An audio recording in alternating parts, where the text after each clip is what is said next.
This course teaches you how to use remote sensing, geographic information system, and Google Earth Engine to identify the most suitable location for cattle farming.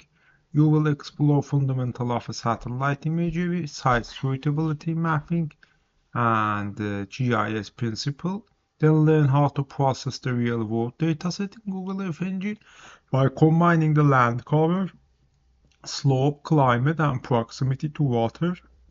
You will build an optimal site suitability model from start to finish, ideal for students, agriculture planner, and GIS professional. And this course empower you to make a data-driven decision for suitable cattle farming, practical hands-on skills you can immediately apply.